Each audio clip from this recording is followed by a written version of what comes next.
ನಿಶಬ್ದವಾಗಿರ್ಬೇಕು. ಎಲ್ಲರಿಗೂ ಕೂಡ ನಮಸ್ಕಾರ. ಈ ದಿನ ಕೋಲಾರ ತಾಲೂಕಿನಲ್ಲಿ ಒಂದು ವಿಶೇಷವಾದ ದಿನ ಅಂತ ಹೇಳಿದ್ರೆ ತಪ್ಪಾಗೋದಿಲ್ಲ. ಕರ್ನಾಟಕದ ಕೇಂದ್ರ ಸರ್ಕಾರ ಮಾನ್ಯ ಸಿದ್ದರಾಮಣ್ಣವರ ನೇತೃತ್ವದಲ್ಲಿ, ಉಪಮುಖ್ಯಮಂತ್ರಿಗಳಾದಂಥ ಡಿ ಕೆ ಶಿವಕುಮಾರ್ ಅವರ ನೇತೃತ್ವದಲ್ಲಿ ಚುನಾವಣೆ ಪೂರ್ವದಲ್ಲಿ ಏನು ನಾವು ಭರವಸೆಗಳನ್ನು ಕೊಟ್ಟಿದ್ವಿ, 5 ಗ್ಯಾರಂಟಿಗಳನ್ನ ಈ ರಾಜ್ಯದ ಜನತೆ ಆಶೀರ್ವಾದ ಮಾಡಿ ನಮ್ಮನ್ನ ಅಧಿಕಾರಕ್ಕೆ ತಂದ್ರೆ ಅದನ್ನ ಅನುಷ್ಠಾನ ಮಾಡ್ತೀವಿ ಅಂತೇಳಿ ಅದೆಲ್ಲವನ್ನೂ ಕೂಡ ಇವತ್ತು ಮಾನ್ಯ ಸಿದ್ದರಾಮಣ್ಣವರು ಅಧಿಕಾರಕ್ಕೆ ಬಂದ ಕೇವಲ 6 ತಿಂಗಳಲ್ಲಿ ಎಲ್ಲ ಯೋಜನೆಗಳನ್ನ ಇವತ್ತು ಅನುಷ್ಠಾನ ಮಾಡಿ ನೇರವಾಗಿ ಅದು ಫಲಾನುಭವಿಗಳಿಗೆ ತಲುಪುವ ರೀತಿಯಲ್ಲಿ ಈಗಾಗಲೇ ಜಾರಿಗೆ ತಂದಿದ್ದೇವೆ. ಅದನ್ನ ಇನ್ನಷ್ಟು ಪರಿಣಾಮಕಾರಿಯಾಗಿ, ಇನ್ನಷ್ಟು ಪಾರದರ್ಶಕವಾಗಿ ಅದನ್ನ ಅನುಷ್ಠಾನ ಆಗಬೇಕು ಅಂತೇಳಿ ಇವತ್ತು ಜಿಲ್ಲಾ ಮಟ್ಟದಲ್ಲಿ ಗ್ಯಾರಂಟಿ ಯೋಜನೆಗಳ ಅನುಷ್ಠಾನ ಪ್ರಾಧಿಕಾರ ಮತ್ತು ತಾಲೂಕು ಮಟ್ಟದಲ್ಲಿ ಗ್ಯಾರಂಟಿ ಯೋಜನೆಗಳ ಅನುಷ್ಠಾನ ಪ್ರಾಧಿಕಾರವನ್ನ ಸರ್ಕಾರ ರಚನೆ ಮಾಡಿ ಈಗಾಗಲೇ ಜಿಲ್ಲಾ ಮಟ್ಟದಲ್ಲಿ ನಮ್ಮೆಲ್ಲರ ಸ್ನೇಹಿತರು ಆತ್ಮೀಯರಾದಂಥ ವೈ ಶಿವಕುಮಾರ್ ಅವರನ್ನ ಜಿಲ್ಲಾ ಗ್ಯಾರಂಟಿ ಯೋಜನೆಗಳ ಅಧ್ಯಕ್ಷರನ್ನಾಗಿ ನೇಮಕ ಮಾಡಿದ್ವಿ. ಇದಾದ ನಂತರ ಎಲ್ಲ ತಾಲೂಕುಗಳಲ್ಲಿ ಕೂಡ ಈಗ ಗ್ಯಾರಂಟಿ ಯೋಜನೆಗಳ ಪ್ರಾಧಿಕಾರದ ಅಧ್ಯಕ್ಷ ಮತ್ತು ಪದಾಧಿಕಾರಿಗಳನ್ನು ನೇಮಕ ಮಾಡಿದ್ವಿ. ಇಲ್ಲಿ ಆಗಮಿಸಿರ್ತಕ್ಕಂಥ ಎಲ್ಲ ನಮ್ಮ ಮುಖಂಡರಿಗೆ, ಎಲ್ಲ ಮಾಧ್ಯಮ ಮಿತ್ರರಿಗೆ, ಪತ್ರಕರ್ತ ಸ್ನೇಹಿತರಿಗೆ, ಹಾಗೆ ಎಲ್ಲ ಹಿರಿಯರಿಗೂ ನಮಸ್ಕಾರಗಳು. ಇವತ್ತು ನಮ್ಮ ತಾಲೂಕ್ ಪಂಚಾಯತ್ ಆಫೀಸಲ್ಲಿ ನಮ್ಮ ತಾಲೂಕಿನ ನಮ್ಮ ಕರ್ನಾಟಕ ಸರ್ಕಾರದ ಏನು ಇವತ್ತು ನಮ್ಮ ಯೋಜನೆಗಳಿತ್ತು, ಈಗ ನಮ್ಮ 5 ಯೋಜನೆಗಳಲ್ಲಿ ಶಕ್ತಿ ಯೋಜನೆ, ಗೃಹಜ್ಯೋತಿ, ಗೃಹಲಕ್ಷ್ಮಿ, ಅನ್ನಭಾಗ್ಯ, ಯುವನಿಧಿ ಯೋಜನೆಗಳು ಜಿಲ್ಲಾ ಮಟ್ಟದ ಸಮಿತಿಯನ್ನು ರಚನೆಯಾಗಿ 1 ವರ್ಷಗಳ ಕಾಲ ಆಯಿತು. ಇವಾಗ ತಾಲೂಕು ಮಟ್ಟದ ಸಮಿತಿಯನ್ನು ಆಲ್ರೆಡಿ ನಾವು ರಚನೆ ಮಾಡಿಬಿಟ್ಟಿದ್ವಿ. ರಚನೆ ಮಾಡಿ ಆಗಿರುವಂಥ ಕಮಿಟಿನ ತಿರ್ಗಾ ಬೇಡ ಅಂತ ಹೇಳಿದ್ರು. ಅದನ್ನ ಚೇಂಜ್ ಮಾಡಬೇಕಾಗಿರುವಂಥ ಒಂದು ಅವಶ್ಯಕತೆ ಬಂತು.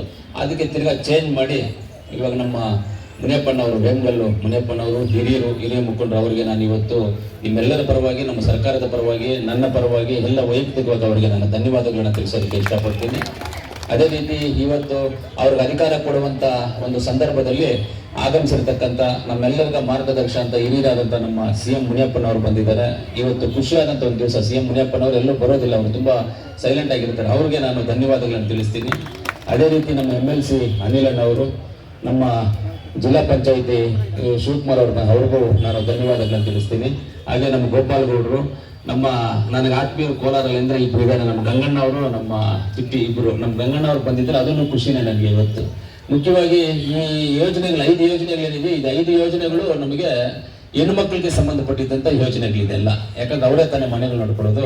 ಇವತ್ತು ನಮ್ಮ ನಗರಸಭೆ ಅಧ್ಯಕ್ಷರು ಹೆಣ್ಮಕ್ಳೇ. ಅದರಿಂದ ನಮ್ಮ ನಗರಸಭೆ ಅಧ್ಯಕ್ಷರಾದ ಲಕ್ಷ್ಮೀದೇವಪ್ಪನವ್ರಿಗೂ ನಾನು ಧನ್ಯವಾದಗಳನ್ನು ತಿಳಿಸ್ತೀನಿ. ನಮ್ಮ ತಹಸೀಲ್ದಾರ್ ಅವರು, ನಮ್ಮ ಹನೀಫಣ್ಣವರು, ಆಮೇಲೆ ನಮ್ಮ ಟ್ರ್ಯಾಕ್ಟರ್ ಓನರು, ನಮ್ಮ ಶಂಶೇರ್ ಅವರು, ನಮ್ಮ ಎಲ್ಲ ಮುಸ್ತಫಾನವರು ಎಲ್ಲರೂ ಬಂದಿದ್ದಾರೆ. ಎಲ್ಲರಿಗೂ ಧನ್ಯವಾದಗಳು. ಹಾಗೆ ನಮ್ಮ ಮುನಾಂಜಣ್ಣ ಅವರು, ಹಿರಿಯರು, ನನಗೆ ತಂದೆ ಸಮಾನ ನಮ್ಮ ಮುನಾಂಜಣ್ಣ ಅವರು ಬಂದಿದ್ದಾರೆ. ನಾಗರಾಜಣ್ಣ ಅವರು, ನಮ್ಮ ಕೌನ್ಸಿಲರ್ಸ್ ಎಲ್ಲ ಇದ್ದಾರೆ.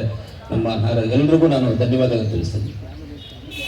ಸಿಂಪಲ್ ಆಗಿ ಇವತ್ತೇನು ಅಂತ ಹೇಳಿದ್ರೆ, ಒಂದು ಕಾರ್ಯಕ್ರಮ ಅಂತ ಹೇಳಿದ್ರೆ ಸುಮ್ಮನೆ ಬಂದು ಆದೇಶ ಪತ್ರ ಕೊಟ್ಬಿಟ್ಟು ನೀವು ಕೆಲಸ ಮಾಡಿ ಅಂತ ಹೇಳೋದಲ್ಲ. 4 ಜನಕ್ಕೆ ಗೊತ್ತಾಗಬೇಕು ಏನು ಇವಾಗ ನಮ್ಮ ಮುನಿಯಪ್ಪಣ್ಣ ಅವರು ಕೆಲಸ ಏನು, ಅವ್ರು ಏನು ಮಾಡಬೇಕು ಅಂತ. ಈ ತಾಲೂಕಲ್ಲಿರ್ತಕ್ಕಂಥ ಹೆಣ್ಣು ಮಕ್ಕಳಿಗೆ 2,000 ರೂಪಾಯಿ ಬರುವಂಥದ್ದು ಏನಾದರೂ ಸಮಸ್ಯೆ ಆದಾಗ ಇಲ್ಲಿ ಬಂದರೆ ಆ ಸಮಸ್ಯೆ ಸಾಲ್ವ್ ಆಗುತ್ತೆ.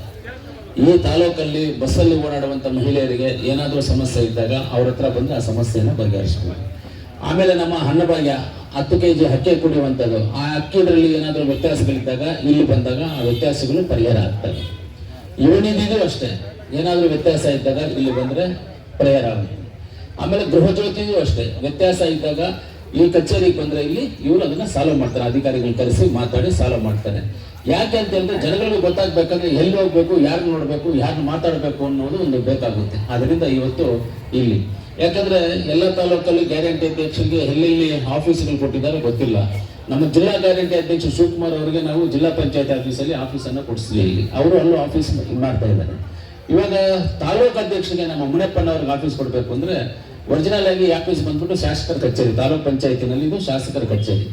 ಇದು ನನಗೆ ಕೊಡಬೇಕಾಗಿದ್ದ ಆಫೀಸ್. ನನಗೇನು ಮಾಡಿದ್ರು, ನಮ್ಮ ಜಿಲ್ಲಾ ಉಸ್ತುವಾರಿ ಮಂತ್ರಿಗಳಾದಂಥ ಸುರೇಶ್ ಅಣ್ಣ ಅವರು ಅವ್ರ ಆಫೀಸನ್ನು ನಾನು ಯೂಸ್ ಮಾಡ್ಕೊಂಡಿನಿ ಅಂತ ನಮಗೆ ಆ ಆಫೀಸನ್ನು ಬಿಟ್ಕೊಟ್ರು.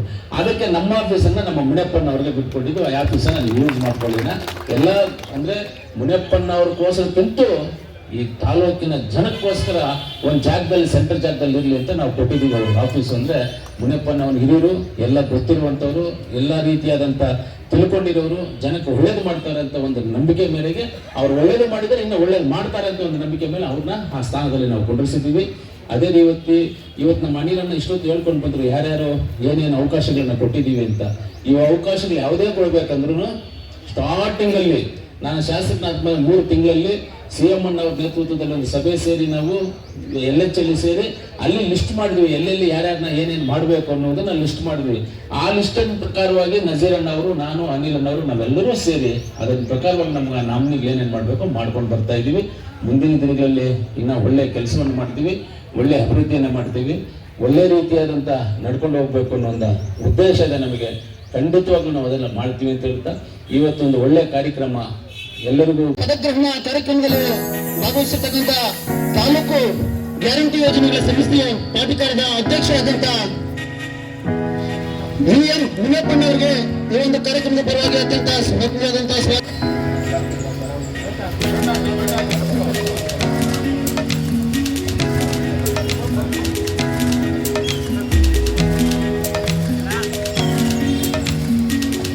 ವಿಧಾನ ಪರಿಷತ್ ಸದಸ್ಯರು ಅತ್ಯಂತ ಕ್ರಿಯಾಶೀಲರು ಆದಂತ ML ಅನಿಲ್ ಕುಮಾರ್ ಅವರಿಗೆ ಈ ಒಂದು ಕಾರ್ಯಕ್ರಮದ ಪರವಾಗಿ ಎಲ್ಲರ ಪರವಾಗಿ